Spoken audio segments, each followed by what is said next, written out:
नमस्कार मंडळी, मार्केटमध्ये सध्या स्वीटकॉर्न भरपूर प्रमाणात आलेले आहेत. तर आज आपण स्वीटकॉर्नचे पकोडे तयार करत आहोत. तर त्यासाठी मी एका स्वीटकॉर्नचे दाणे जे आहेत ते काढून घेतलेले आहेत आणि 2 ते 3 पाण्याने स्वच्छ धुवून घेतलेले आहेत.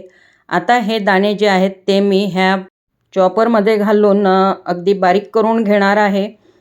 तुम्ही मिक्सरच्या पॉटमध्ये घालूनसुद्धा बारीक करू शकता, पण त्यामध्ये खूप जास्त बारीक पेस्ट होते. त्यामुळे मी चॉपरमध्ये हे दाणे जे आहेत ते बारीक करून घेत आहे. तर दाणे बारीक करत असताना त्यामध्ये मी 3 हिरव्या मिरच्या, थोडा कढीपत्ता आणि 2 ते 3 लसणाच्या पाकळ्यासुद्धा घातलेल्या आहेत आणि चॉपरमध्ये खूप छान असे हे दाणे बारीक होतात.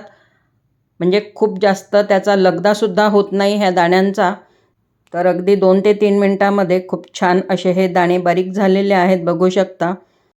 तर हे स्वीटकॉर्न किंवा भुट्टे आपण भाजून वगैरे नेहमी खात असतो किंवा उकडूनसुद्धा आपण खात असतो. पण अशा प्रकारचे पकोडे पण खूप छान लागतात ह्या स्वीटकॉर्नचे.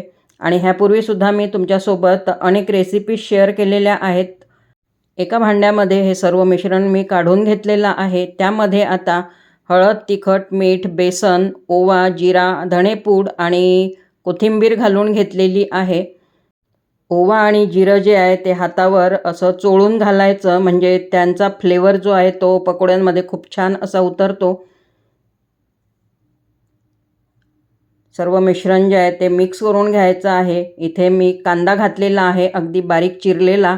ऑप्शनल आहे, तुमची इच्छा असेल तर तुम्ही घालू शकता किंवा नाही घातलं तरी चालेल.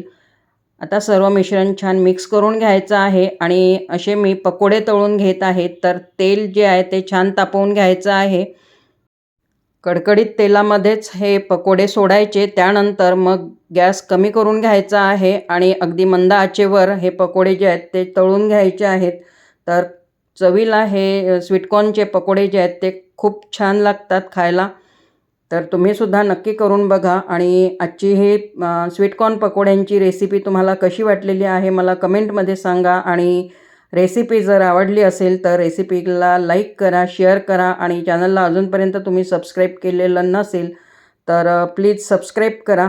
पुन्हा भेटूयात अशा छानशा इनोव्हेटिव्ह रेसिपीसोबत. तोपर्यंत मस्त खा, स्वस्थ रहा. धन्यवाद.